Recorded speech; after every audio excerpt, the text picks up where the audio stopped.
Magandang araw mga source. Welcome dito sa ating video. So ito na nga, maglilinis na tayo ng throttle body. And dito, baklas na yung pairings niya. May iba na lang babaklasin, hindi ko na masyadong papakita yan. Para diretso na tayo. Ay pakita ko na sa inyo ang paglilinis na itong ating TB ng Raider 150 Fi. Yun o, hi! Huwag nyo kakalimutan, may tornilyo yan dito ha. Ayan. Ayan.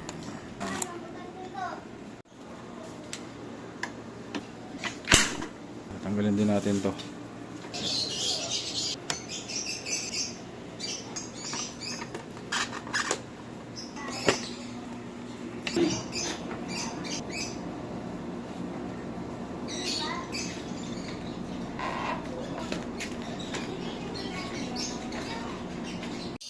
Bali mga sirs, para mabilis nyo mahugot tong airbox, kailangan nyo nang tanggalin tong yan, itong TPS sensor plug. Yan, may orange na plug na yan. Yan. Kailangan nyo na yung hugutin nyo na yan para mabilis nyong mailabas yung pinaka airbox. So ito yung throttle body, yan. Yan yung nilinisin natin. And then ito, adjust natin to, itong rear shock. Adjust lang natin ng konti yung preload. Patitigasan natin ng konti. And then hopefully lagyan din natin ng grasa yung kanyang tornilyuhan. Ito. Yan. Tsaka yung sa ilalim. Lagyan natin ng grasa. Iwas lagit-ngit. And para smooth siya kasi kahit paano, kahit zero clearance yan, nagalaw pa rin yan. So maganda meron dyang lubricant. So yun, gawin na natin. Hindi ko na pinakita masyado yung mga pagbabaklas. Lagi ko naman yan, may mga video na naman ako niyan. Baklas na, may mga access na ako dyan sa mga lalo sa throttle body. Check na rin natin yung spark plug kung anong kulay na, kung okay pa. Ito yung coolant ko, yung level. Yan, okay naman. And looking good. Yung ating stock motorcycle RFI. Ito naman din yung inaalala ko dyan. Yan. Ito, lalagyan ko na lang siguro ng marka to since dalawa yung aking cable sa throttle. Yan. Naka-quick throttle kasi tayo eh. So lalagyan ko na lang ng palatandaan para may balik ko ng saktong-sakto dun sa kagaya ng dati. Kasi okay na yung setup po niyan eh. Ayan. Kaya kailangan may balik ko ng same nung sa dati kung ano yung kanyang play. Dito may dalawang screws sa manifold para mahugot natin yung throttle body. Dalawang screws yan. Phillips screws. So yun, ipakita ko na lang sa inyo mamaya yung paglilinis. Ito nga pala yung gagamitin natin panlinis. Medyo budget meal.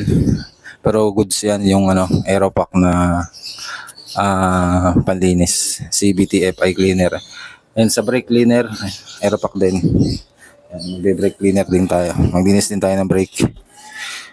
Yan, brake pads, ayusin natin. Tapos itong rear. Yan. Spray natin ng brake cleaner. So tara, let's go.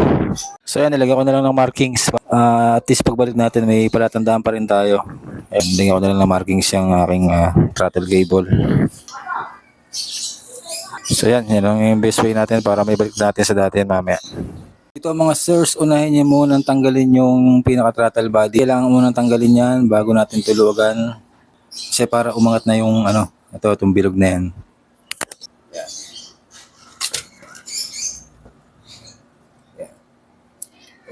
Mahugot nyo agad yung slot na yan, yung pinaka-cable.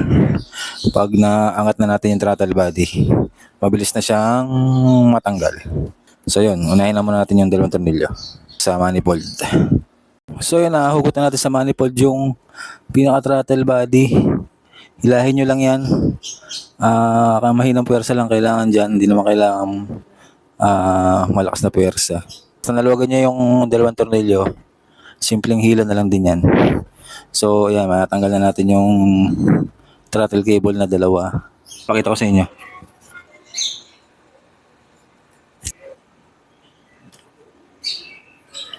So tanggal na siya sa manifold, tanggalin na natin yung throttle cable. Yung luwagan pa rin to para mahugot siya dito. So mga sirs, ito na yung throttle body. Yan. Initially, sa tingin talaga madumi. Yan.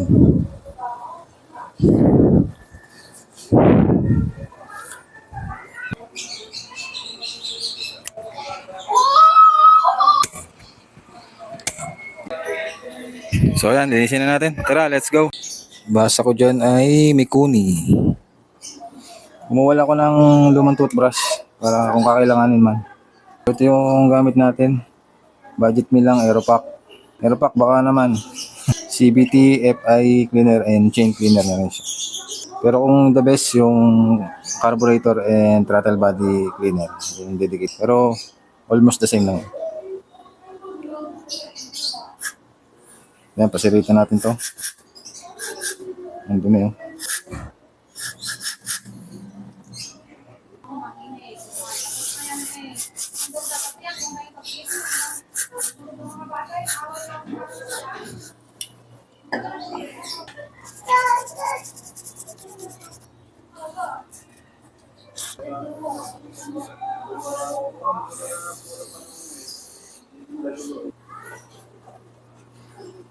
Contact cleaner para sa TPS sensor para siguradong hindi masisira. Pwede nyo spray nyo yung loob.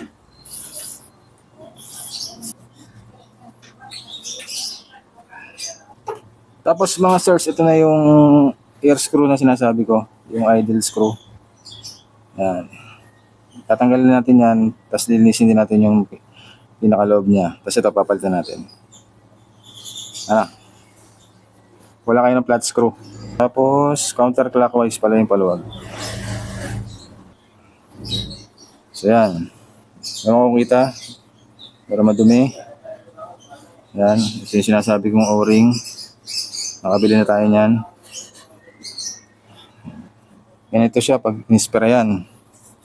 Ganito yung itsura. Pwede nyo siyang sprayan dito or dito. Dito natin sprayan sa loob. Yan.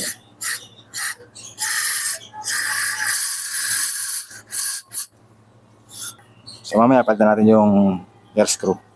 Tapos ito yung dalawang kailangan yung pyesa para dun sa idle screw. May O-ring, bukod na binibili siya, separate. Yan, made in Japan. SGP yan. Pati ito yan, SGP Renory, genuine. So, O-ring lang, napakaliit. Dito nyo na lang padaanin sa ibabaw. Okay lang yan. So yan, kabit na natin. Yan, dito nyo lang yan lalagay. Ito na natin. Yan, pag tumigil na, balik nyo ng mga half turn. Yan, tapos mamaya tayo magtutuno yung idle. So yun. Ang manifold, linisin natin. Pwede din naman yan tanggalin. Pero ako dito lang yun, bunga na lang linisin ko. Sprayan natin. Nilagyan ko siya ng basahan. Ingat lang kayo, baka naman pumasok sa loob yung basahan. Tapos ganun lang. Pagka-spray niya, punasan niya lang. Yan. Basic lang. Ito nga pala yung injector niya. Yan.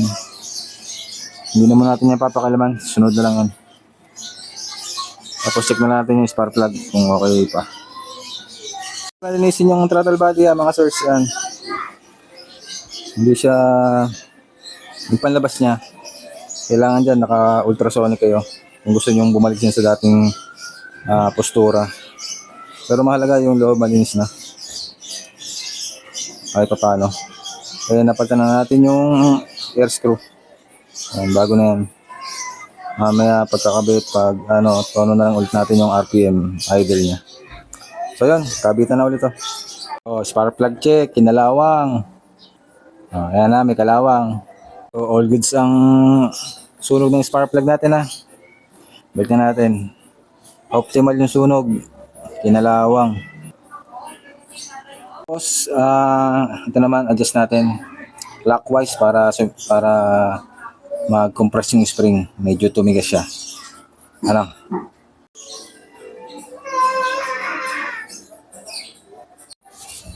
Yan, kaya tinanggal natin yung gulong para pagtatanggal natin ng tornilyo dito, hindi mabigat, hindi tayo mahirapan. Tatanggalin natin, lalagyan natin ng grasa, gaya na sabi ko sa intro kanina. Pati yung taas, tsaka natin i-adjust. Ano? Bakit ko lalagyan ng grasa yung tornilyo? Para smooth, walang lagit-ngit. Ano? Hindi siya bakal sa bakal talaga. Kasi bakal sa bakal yan eh. Zero clearance yan. So, bigyan natin ng grease para mayroon namang siyang lubricant. So, yun lang.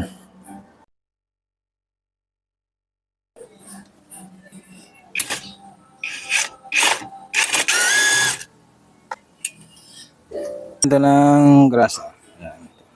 Yan mga sirs, pasensya na. Magulong ang ating gawaan. Ayan.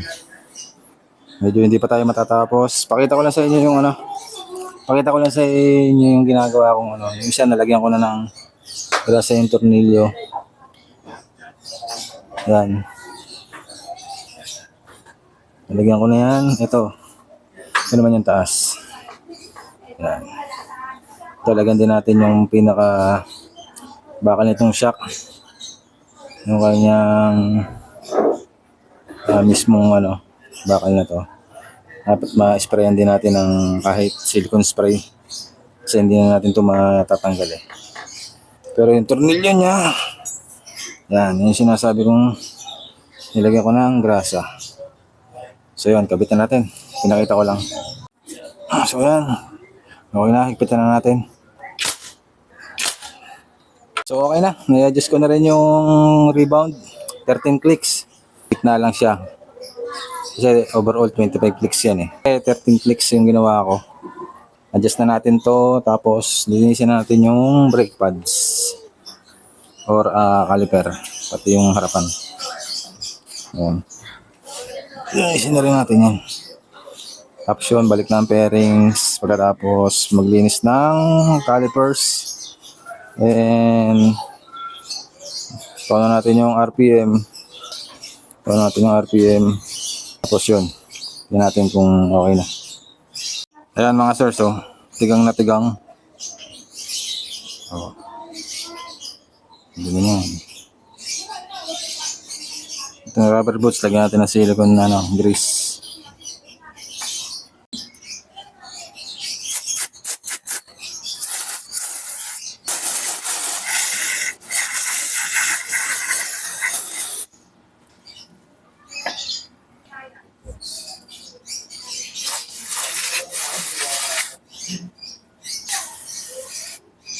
So ito mga sirs, kailangan ko itong i-highlights. Yan, ito yung goma niya, yung rubber boots. Dalawa yan. So dalawa yan, huhugutin nyo isa sa bracket. So napakadumi. Yan, ngayon lalagyan nyo yan ng silicone grease. Nilulubricate yung goma na yan. Kailangan lagyan nyo yan ng grease sa loob. Kasi nagpapump yan dito. So kailangan niya ng lubricant. Inisin muna natin ng brake cleaner from Aeropack. Ayan. Palitin na rin to. Ayan yung kanyang pin. Tapos ito upon checking, okay pa naman yung mga rubber niya. Mga rubbers niya. Wala pang bitak. Wala pa siyang bitak. Ayan, okay. Tara, lagyan na natin ng silicone grease.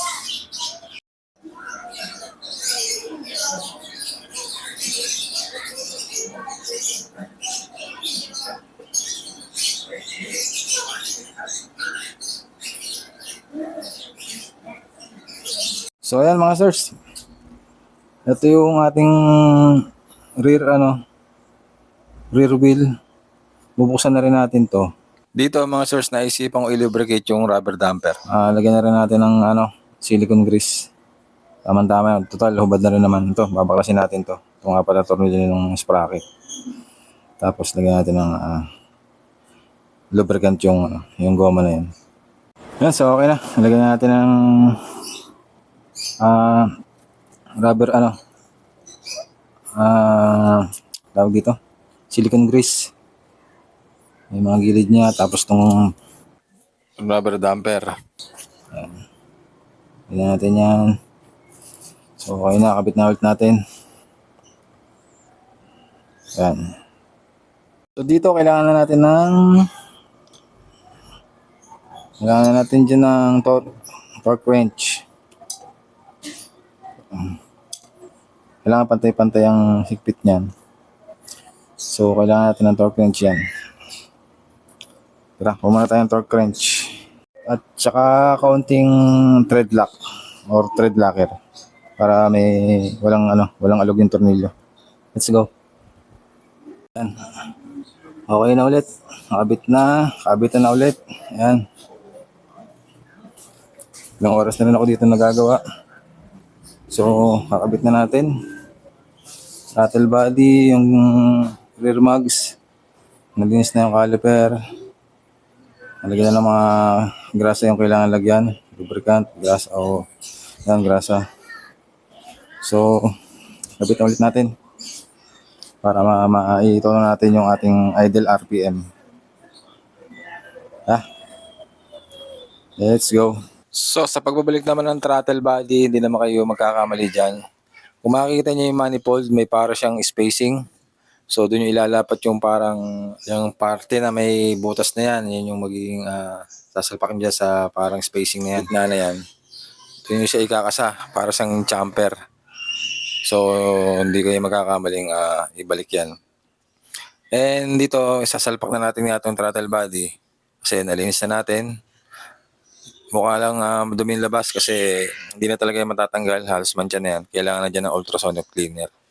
Ikabit ko na yung quick throttle or quick throttle cable. Ayan, dalawang kawad dyan, dalawang cable yan. Okay na yan, nakakabit na. So, kailangan natin ibalik tong throttle body nga. And dito, yung shock, rear shock natin, okay na rin. Caliper, malinis na. And itong pairings na lang natin ang hindi pa nasasalpak. So, salpakan na ulit yan, balikan na ulit. And ayos na. So, yun.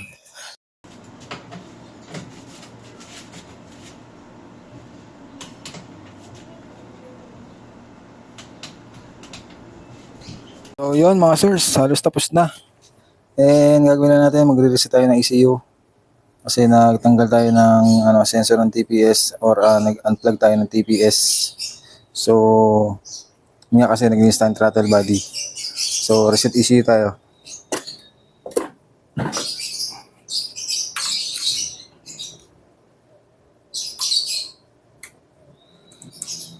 Yan, ganyan na reset ECU. Dapat may C00, C00. Yan, tapos full throttle.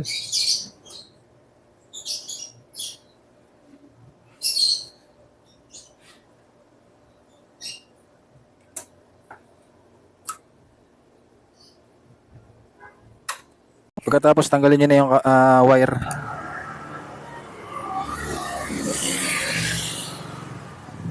Tapos buksan yung motor. And then may maririnig kayong mahabang pump ng fuel pump. Mahabang initializing ng fuel pump. Antayin nyo matapos yun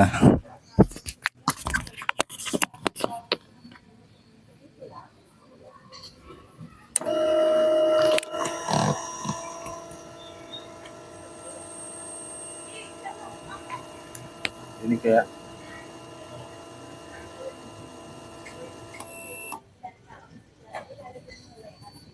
So yun, pag natapos na, pwede nyo nang i-start. Na-reset na yan. So una, hindi mag-i-start, normal yan. Dalawa, pwedeng tatlo.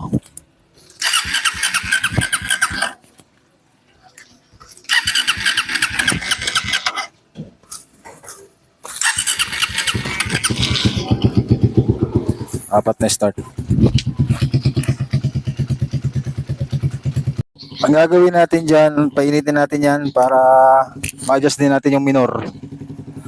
And then, test drive natin kasi nag-reset yung ECU eh. So, try natin i-drive. Mamaya pag na ayos na natin yung idle. Ayan, mababa yung idle. So, painitin muna natin yung makina para tama yung ating pagkaayos ng idle. So, ayan, adjust natin yung RPM. 1.5 na siya. Ayan, o. Kita nyo naman. Pwede na yan. So, try natin paanda rin na.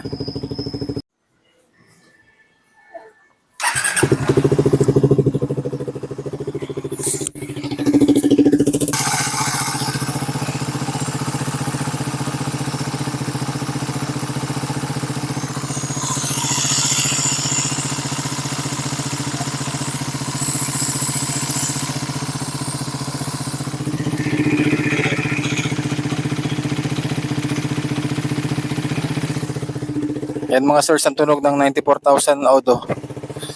Yan. So para okay na. Hindi ko na muna ilalagay yung kaha. Baka kasi may pumitik pa na adjustment eh. So okay na yan mga source. Nagawa natin yung ating pag-maintenance. So okay na.